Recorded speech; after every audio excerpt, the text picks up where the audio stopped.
ახალი კონკურსი სახელმძღვანელოების გრიფირებაზე კონკურსი სახელმძღვანელოების საბაზო და საშუალო საფეხურების ყველა საგნის სახელმძღვანელოს გამოცემაზე გამოცხადა. სულ 40 წიგნზე სახელმძღვანელოების შექმნის კრიტერიუმები ასეთია.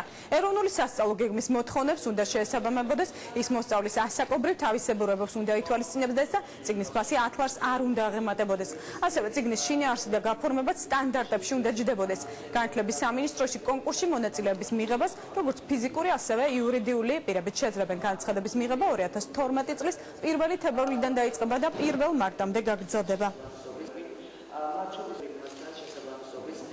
ციკლი იქნება საბაზო და საშუალო საფეხურის სახელმძღვანელოებზე მე-7-დან მე-9 კლასამდე და შესაბამისად მე-10-მე-12 კლასები, ეს სადაც იქ საჭირო არის, ბუნებრივია, სადაც 3 წლიანი ციკლი არის, ხოლო ცალკეულ სახელმძღვანელოებზე ასევე ეცხადდება გრიფირება, განცხადებები მიიღება 1 თებერვლიდან 1 მარტამდე, ხოლო შემდგომ უკვე კომისია დაიწყებს მუშაობას და შეაფასებს იმ სახელმძღვანელოებს, რომლებიც კომისიაში შემოვა. ყველა სახელმძღვანელო უნდა იყოს აგებული ეროვნულ სასწავლო გეგმაში მოცემულ საგნობრივი პროგრამის მიხედვით. წინააღმდეგ შემთხვევაში სახელმძღვანელო რა თქმა უნდა მოიხსნება კონკურსიდან.